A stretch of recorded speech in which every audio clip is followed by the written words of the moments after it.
Hi, this is Kent Anderson, co-author of the forthcoming book, How the Internet Disrupted Science. It's September 11th, 2025, and I'm here with my co-author, Joy Moore, to give you a quick news update. Let's talk about an interesting preprint withdrawal that has some of the MAHA elite very upset. So, Joy, you Well, came I would, across this, so well, of course. I mean, yesterday we talked about preprints and preprint servers and how there's not a lot of oversight and it's the Wild West. And then all of a sudden today we get a knickers and a twist announcement from the McCullough Foundation that their preprint that they put out in July that was scrutinized heavily by the peer review community right. has been withdrawn or retracted by Yeah, withdrawn, MDPI. yeah, for unresolved ethical issues. And the you mentioned that one of the authors at the time that was under heightened scrutiny, I think John Catanzaro, said that, well, we'll straighten all that stuff out when it goes to a journal, but it's pretty Yeah, clear this isn't going to a journal or they wouldn't be so upset that the preprint has been withdrawn. And MDPI did a pretty thorough wipe of it, right? right. You can't even get the paper anymore. But it was up for a long time and it's been over 6 weeks. So maybe it should have been rev revised and submitted to a journal by now. Yeah, you would And think. if so, isn't that how preprint culture works? You maintain every version throughout the Right. Why would it lifespan. bother you if a preprint's withdrawn if that's not your where you thought it was going to stop, and that was all farther you knew it was going to go, right? Because no journal is going to accept it. So it seems like, in a way, they're tipping their hand. It's kind of a tell that this is all they really wanted to do was to get a preprint out there on MDPI's preprints.org. And it's even more remarkable in a way to me at least, that MDPI is the entity that's withdrawing it because I think they are probably more permissive of these things than others, but I don't know. Maybe they're not. I, it's making me reshuffle my entire I know. concept map. Yeah. Well, I mean, the question is, what did they have to gain by hosting this preprint server and letting things, ride? I mean, this paper, hold on, let me look up. It's gotten a lot of traffic. I mean, Right. way more than any normal paper would. Right, because it's Um, promoted by the McCullough Substacks and all of their yeah. social media and all of that back in July. And Hmm. that's what brought it to the attention of people, the epidemiology sleuths and people who read papers and scrutinize them carefully, and caused a bit of a furor back then. But the thing that is, so this is one of the things that we touched on briefly, is that when you have conspiracy theorists, there's no downside to any of this, right?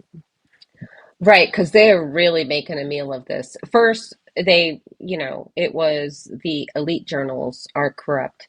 And then it was, they used the gaslight journals and their own Substack platforms to, publish their own papers. And then they started to collect a lot of papers that other people had written and put their own spin on them. And then the preprints is their, next line of defense is that we can just put these preprints out and we'll take credit for them instantaneously. And then maybe they might get peer reviewed or published or revised or whatever, going along with the whole preprint ethos. So they're systematically going through every um, different venue in scholarly publishing from top to bottom.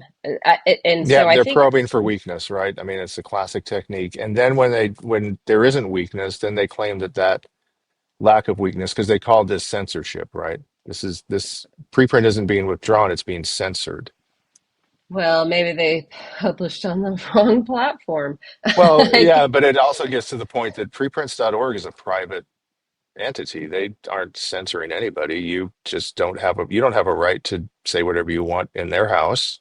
And they looked at what you were saying and they said that's worse than a party foul, so get out of here and don't come around here no more. So that it's Well, we don't know the ins and outs of what's going on with MDPI and why they decided to remove a reprint. It's not even a retraction, they or just preprint. Yeah, erased it.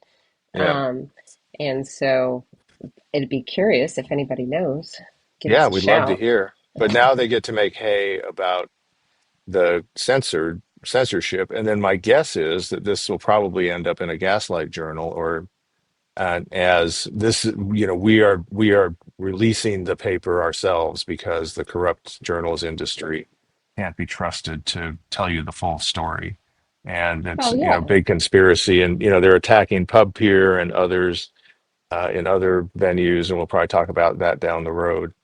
But yeah, it's just kind of a Well, it's all emblematic just of what's going on in this right now with all these people and how they're spinning out, and the conspiracy world is it's always about the conspiracy. That's how you know it's a conspiracy, right?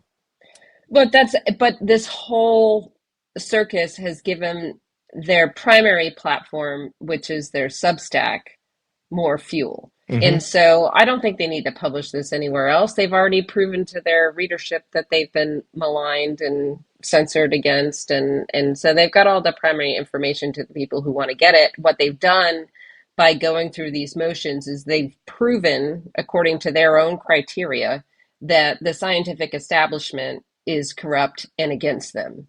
And Right. so this is a win-win-win-win for them. It's insane. It's insane.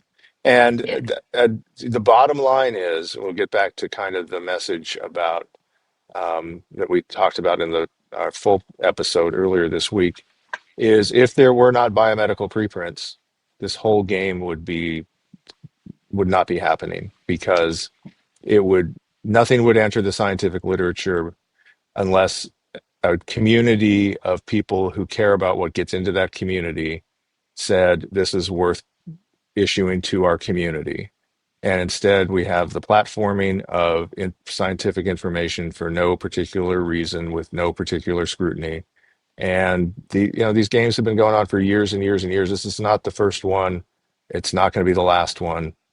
It's probably not even the worst one. But it's another reminder that this is a something we could stop very Mhm. easily if all the journals just said we're not going to accept papers that have been pre-printed, and then all these commercial entities with preprint servers would go, well, then we're shutting them down, and we'd be done.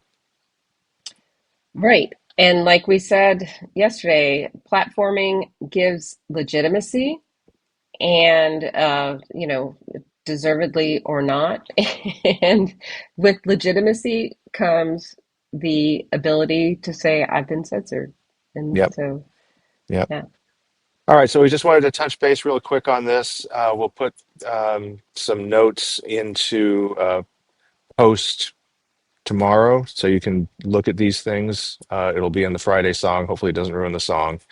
And it's a good song too. It's a really good song. All right, so that's it. We just wanted to give you a quick update. Hope you appreciate this, and thanks to Joy for hopping on the line quick. And we look forward to a full episode next week. We got some good stuff coming. we sure do. All right. Have a great weekend, everyone. All right.